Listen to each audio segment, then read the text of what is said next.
अब बात करते हैं प्रधानमंत्री नरेंद्र मोदी के मिशन पूर्वांचल की। आज इस क्षेत्र में उनकी कई रैलियां हैं। एक हमने आपको अभी थोड़ी देर पहले दिखाई।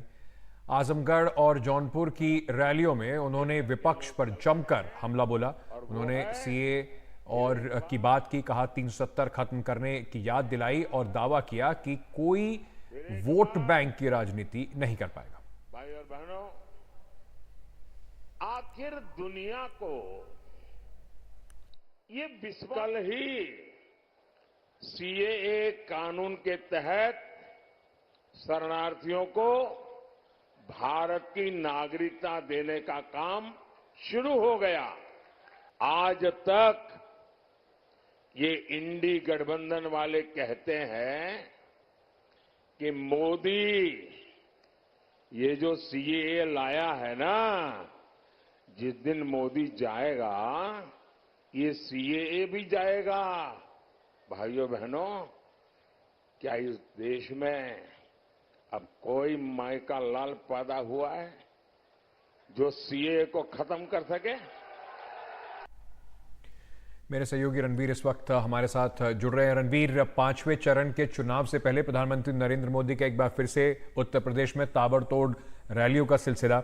लड़ाई जो है वो कहीं ना कहीं सीएए 370 वर्सेस संविधान को हटा देंगे की लड़ाई बन चुकी है इंडिया गठबंधन और प्रधानमंत्री नरेंद्र मोदी के बीच।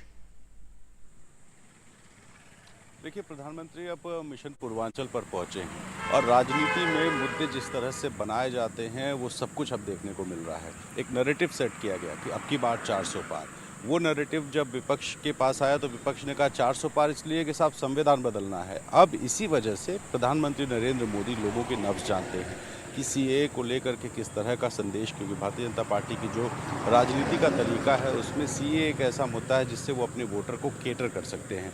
और आज जिन 4 सीटों पर प्रधानमंत्री नरेंद्र मोदी पहुंचे, जिसमें आजमगढ़, जौनपुर, प्रतापगढ़ और भदोही है, ये 4 सीटें नहीं बल्कि कम से कम 8 सीटें यहाँ से केटर होती हैं। आजमगढ़ के साथ लालगंज, इसी तरह जौनपुर के साथ मछली शहर, प्रतापगढ़ के साथ कौशाम्बी और भदोही के साथ मिर्ज़ापुर। ये 8 ऐसी सीटें हैं जहां पर लोगों को प्रधानमंत्री ने संदेश देने की कोशिश की है। तो नागरिकता कानून का मुद्दा हो या फिर तमाम ऐसे जो मुद्दे हैं, प्रधानमंत्री ये बताना चाहते हैं कि सरकार उनकी आएगी। और लोगों से, अब चूंकि मिशन पूर्वांचल की बात है तो लोगों से भोजपुरी में भी संवाद करने की कोशिश की है। लोगों से ये कहा है कि जीत का आश्वासन चाहिए।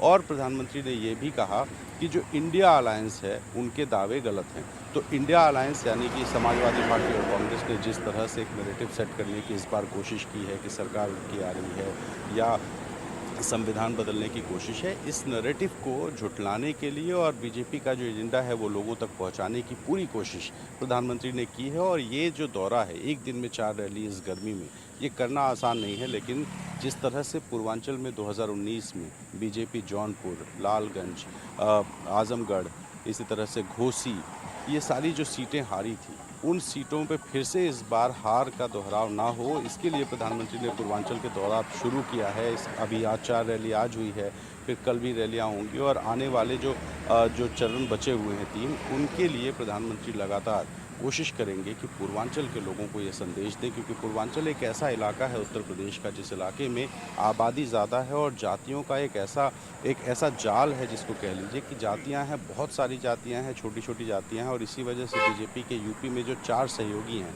उसमें अगर आप लोकदल को छोड़ दें तो 3 सहयोगियों का प्रभाव पूर्वांचल में है। अपना दल वाराणसी के आसपास का इलाका है, वहाँ पर कुर्मी बहुल जो इलाका है उनको केटर करता है, और सुभाषपा और निषाद पार्टी में। तो प्रधानमंत्री मोदी अब मिशन पूर्वांचल पर और मिशन पूर्वांचल में लोगों को ये बताने की कोशिश कर रहे हैं कि जब तीसरी सरकार आएगी, तीसरी बार की, तो क्या क्या भारतीय जनता पार्टी की रणनीति है और विपक्ष पर निशाना जाहिर करके सामने। रणवीर, बहुत बहुत शुक्रिया हमारे साथ जुड़ने के लिए।